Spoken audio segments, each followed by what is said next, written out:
Nihilism is not exactly the term that I want, but I can't think of another term to kind of suggest what might be the backdrop of our current fiscal situation, of which we are seemingly unaware and unwilling to face what is in fact happening.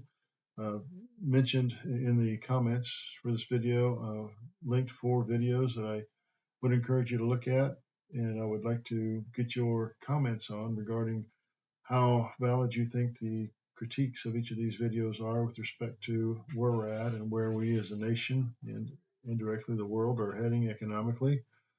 Nihilism, according to the AI overview with Google, is a philosophical viewpoint that rejects the existence of fundamental aspects of human existence, such as knowledge, morality, or meaning. It is often associated with extreme pessimism and a radical skepticism that condemns existence. And you see here that among the characteristics, the traits, existence is useless, there is no truth, everything is meaningless.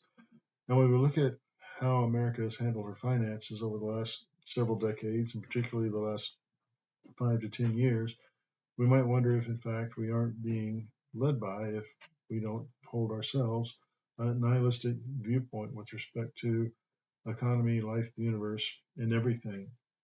So, economic nihilism, when the can has been kicked to the end of the road.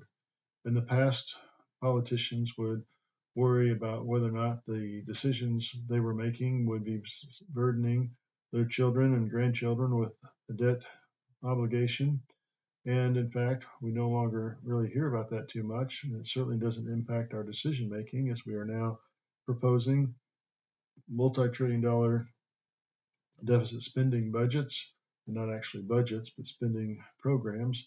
And that doesn't even account for the add-ons that occur throughout the year in supporting primarily endless wars and other such ventures.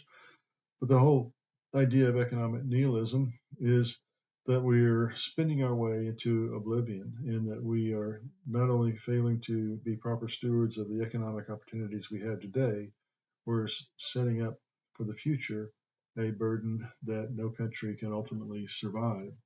There are a few things that I would like to suggest we ought to consider when it comes to what is happening, and one of the things has to do with big bad data, selecting the wrong criteria, using bad data, or misrepresenting the data that is selected. How often does the government come out and quietly update information from previous reports that actually puts a more negative spin on what the economy is or has been doing? Stock market's elevated place in the economic picture. Several decades ago, as I understood things, the picture of the stock market was that if you were really rich and had some money you didn't know what to do with, you just put it in the stock market. And that was a way for businesses who demonstrated viability to fund programs that they didn't have immediate cash for, with the promise of the return of the investment to the investor, along with dividends along the way until the investor cashed out. And so it was presented from the perspective of many as something that you wouldn't put any money into because you had no more likely chance of return in realizing a positive outcome than you did if you were going to go gamble the slot machines in Las Vegas. Well, that has kind of changed, and the financiers of the world of America have succeeded in making the stock market a central pillar of our financial planning, so that you have many investments and many funds invested in the stock market, so that it's become a kind of a slush fund, I would suggest, for um, different ways for people to realize a return on investments that are not tied to any actual product or any actual material good that are supposed to be represented by the companies on the stock market. And so we have a challenge to keep the stock market going and keep it successful, because so many people's primarily retirement is dependent on the stock market. Over involvement of the government in the market and the economy in general. It's quite amazing how many jobs are now dependent on the federal government, either directly or indirectly, as by some estimates, over 30% of the economy is dependent on federal contracts. and so or direct federal employment by the federal government. And so the fact that so much of our economy is dependent on the federal government is a huge problem. And it represents in part the fact that over the last several decades, neither party has been willing to accept a defeat in pursuit of their own objectives when it comes to federal spending. So both parties have decided that they can just equally spend without any inhibition, and they'll just print more money, raise the debt ceiling, et cetera, et cetera. The use of a fiat currency, apart from anything material, the whole concept of money is supposed to be that you have a store of value and you have something that is recognized by different parties so that people with no relationship between each other can exchange funds for things they need from people who have them in order for those people to then trade with other people for other things. And that money makes the circuit and facilitates everybody getting what they want, but it's contingent upon everybody putting into the system something of value that somebody else is going to want. We have too much effort today to pay people for things that have no intrinsic value and to pay people for not doing, in fact, anything at all much of the time.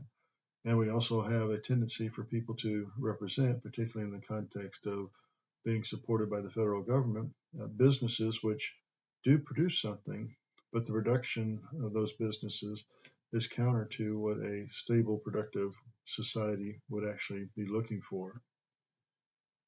And then finally, misrepresentation of data to make a point. Again, how often do we have data that is incomplete or only presents half the story that is used to try to justify spending priorities and positions that people take in Congress? So here is something I've referred to from time to time, the USDebtClock.org tracking of the deficit spending under which America operates. And there's the perpetual, now we're up to over 35 and three-quarter trillion dollars worth of debt accruing at an amount of, or a pace of almost 100 or $1 trillion, I should say, every 100 days. And with no plan in sight to try to address this. The most recent budget that President Biden put forth included nearly $2 trillion in deficit spending. Both Vice President Harris and President Trump's economic proposals either involve adding more spending or cutting taxes that will have nothing constructive towards reducing the deficit, and nobody is willing to touch the programs that are running away with cost and expense that are building up the deficit. And so this brings us to the negative situation in which we now find ourselves. So it seems now that storm clouds are fully developed and we have problems ahead.